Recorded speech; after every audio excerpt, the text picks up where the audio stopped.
So I may have gotten myself into a small pickle. And this time I don't think it was my fault. I was planning appropriately with the information that I had, and it just, it kind of came together in a way that is not ideal for me. So hi, I am 𝗵𝗵𝗿. I am an author of epic fantasy, romantic epic fantasy, and fairy tales. And earlier this year, I kind of made a schedule shift so that I was only going to be writing and publishing 2 books this year. I was going to be finishing my epic fantasy series, Spectrum Legacy, which definitely happened. That was great, but it was a nightmare trying to get that book done. Just like everything that could have possibly gone wrong went wrong while I was trying to write that book. And it looks like I may end up having a little bit of a repeat for the fairy tale that I decided I would publish in the fall, specifically because it was going to be shorter and easier to write. So all the way back in the spring, when I made this plan to shift things and switch my focus to working on the fairy tale instead of the longer fantasy romance that I have planned that is now being moved to next year, I joined a little challenge for a bunch of authors who all happen to be writing Cinderella retellings or Cinderella-inspired stories at the same time. The idea was that we would all launch our books around the same time, not as like a multi-author series, but you know, just kind of sharing, hey, if you're in a Cinderella mood, here's another ball to go to. So I looked at my schedule and I thought, great. With the way this is set up right now, with the number of authors in this challenge, then I'll have, you know, around 3 months after the end of summer to write and edit and prepare this book for publication. Since my fairy tales are a lot shorter, probably, you know, some of the shortest things I've ever written, The Witch and the Worm was just shy of 50,000 words, and I think this one, The Cinders and the Crown, is going to be even shorter than that, maybe like 40 to 45,000. I say that, but I tend to run a little bit long, so I don't know for sure. It may also end up being 50,000 words. But anyway, that is roughly, you know, a good month's writing for me. Once you've been writing for a long time, doing the whole NaNoWriMo style 50,000 words in a month challenge kind of loses its impact, because when you're sitting down and writing 3,000 to 4,000 words a day fairly regularly, it's, you know, it's not a big deal. 50,000 words in a month is not really a big deal. So I figured I would give myself a very relaxed pace of having, you know, 2 months to draft this book, and then I would have a whole month to write, and then plenty of time to do like all the formatting and publication preparation, stuff like that. And everything went really well until like the last month, when all of a sudden a bunch of people who had signed up for it dropped out, which meant that the timeline for publication started to shrink. So it shrank up and everybody got shuffled around, and now I basically have a full month less than I thought I was going to have to get this book written. When I first told my husband, he's like, you have to stop putting yourself on these really tight timelines. And I was like, this was not my doing this time, but I think I can still manage it. I've been planning this book all summer. I have a really solid outline. I have done so much brainstorming and plot hole filling. You know, it's really, really ready for the writing part. Unfortunately, I have a lot of other obligations this month that I also need to pay attention to. So I'm going to need to rearrange some things to try to make everything fit. Right now, the big thing is the Kickstarter that I have currently running. It's sitting at like 200% funded, I think, and still has a little less than 2 weeks to go. So this, of course, is just like fantastic, and I am so excited with how this campaign has gone. If it doesn't go any higher than this, then that's great, because it's still going to fund getting the hardcover done, getting the launch for this series that I always wanted, and it's giving me a little bit of extra that I can put aside to put toward the novella that I am still working on, and the 4th book in the series, which is kind of just like a hope right now.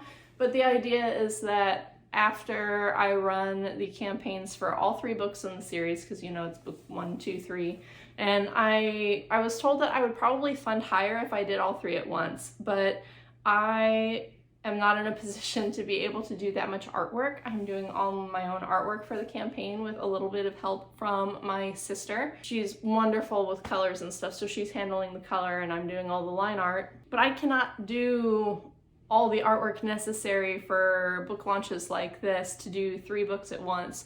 So I'm breaking them up, knowing that overall I will probably fund a little bit lower because of that, and also because being really, really hands-on with the books means I have to space out the campaigns farther than what some other people are doing. That doesn't bother me. I like being able to do all of my own artwork. I like being able to pack up and fulfill the book orders myself. I really enjoy that, so this is a fun time for me. But all of that to say, you know, the idea is that by the time I am done with all 3 campaigns, hopefully there will be enough money left over that I can put it toward production costs to write a 4th book in the series, which is one of my goals for next year. I kind of always wanted it to be a quartet. I only had ideas originally for 3 books, but I left some things kind of open-ended. They are interconnected standalones, so while each one tells its own story, there is kind of an overarching story that's a thread that runs through all of them.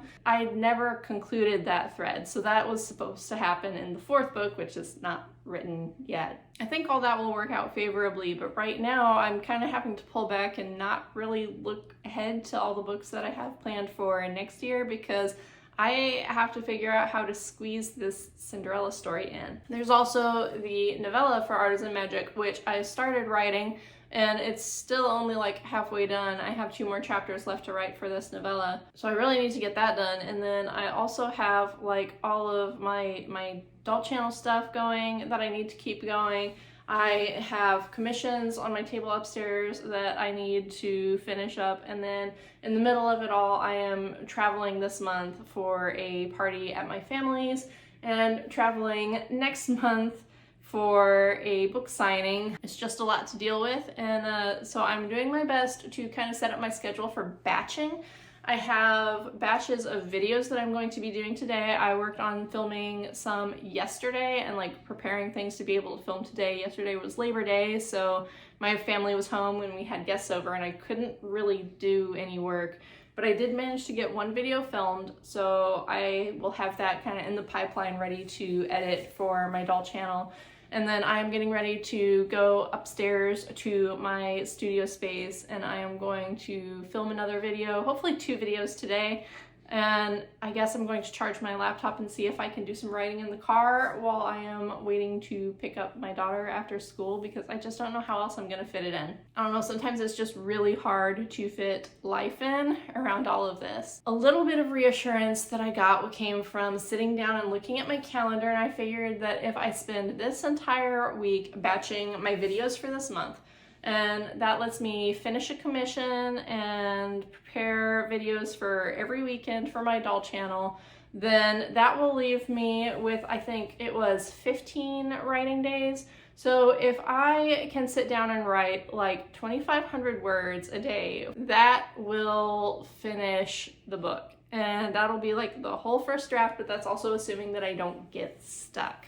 And also that I don't have any issues like no health surprises, nobody brings home germs from school or from work, that all of our travel goes smoothly. And I don't know, it's a lot to try to sort out in my head, but I'm going to give it my best. And if that means dropping off from doing vlogs here for a little while and just posting everything at the end of the month as like one big writing vlog as I'm going through this book, then I will do that, because that is one place that I can save time. I don't post stuff here like super regularly or on a schedule. It's just kind of like as I have things to share, then I put stuff up. But I also didn't want to just completely disappear without any explanation of why. So if you don't hear from me for a month, it is because I am working on the Cinders in the Crown, and I will be recording bits and pieces of my work through the process. Hopefully it all works out. Wish me luck, and I will see you soon, hopefully with a new book written. Bye.